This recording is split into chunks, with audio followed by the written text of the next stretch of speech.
आगे अगली खबर का रुख करेंगे। चंडीगढ़ के एयरफोर्स स्टेशन से भारतीय वायुसेना के जंगी जहाज MiG-21 को विदाई दी जा रही है। भारतीय वायुसेना MiG-21 बाइसन को विदाई दे रही है। कल MiG-21 फाइटर जेट को वाटर कैनन सैल्यूट भी दिया गया था।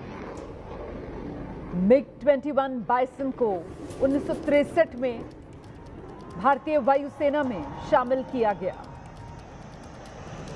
तो 62 साल की ये शौर्य गाथा है, 62 साल का ये वीरता का सफर है, जिसको शानदार तरीके से पूरा करने के बाद अब MiG-21 के लिए विदाई की घड़ी आई है। 1963 में इंडियन एयरफोर्स में शामिल किया गया था MiG-21 को। ये भारत का पहला सुपरसोनिक फाइटर जेट था।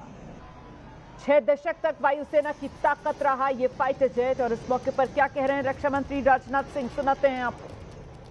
इसकी ऑपरेशनल जर्नी से विदाई दे रहे हैं तो मुझे लगता है हम एक ऐसे अध्याय को विदा करने जा रहे हैं जो न केवल इंडियन एयरफोर्स के इतिहास में बल्कि हमारी पूरी मिलिट्री एविएशन की जर्नी में गोल्डन लेटर्स में लिखा जाएगा।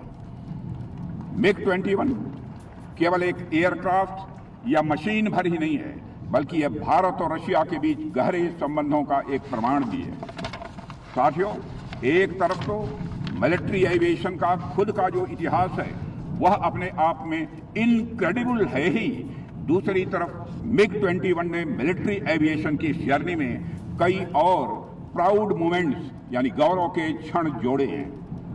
दुनिया के मिलिट्री एविएशन के इतिहास में ऐसा कोई फाइटर जेट नहीं हुआ जो इतनी बड़ी संख्या में निर्मित हुआ हो।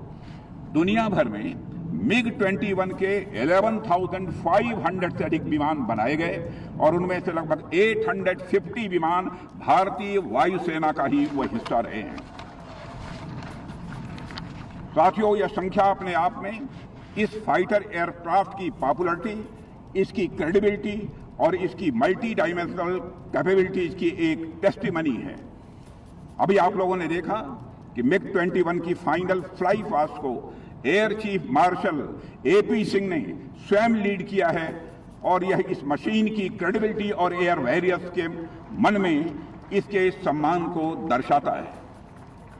इतने लंबे समय तक MiG-21 अनेक वीरतापूर्ण कृत्यों का साक्षी रहा है। इसका योगदान किसी एक घटना तक या केवल एक युद्ध तक सीमित नहीं रहा है।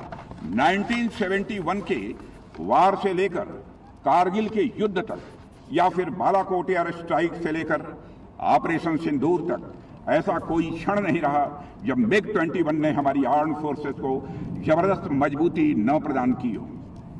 1971 का वार भला कौन भूल सकता है।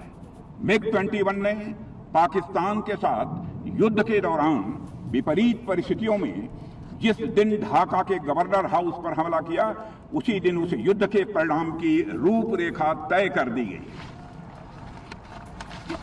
इसके अलावा भी इसके लंबे इतिहास में अनेक ऐसे मौके आए जब MiG-21 ने अपनी डिसाइसिव कैपेसिटी साबित की है।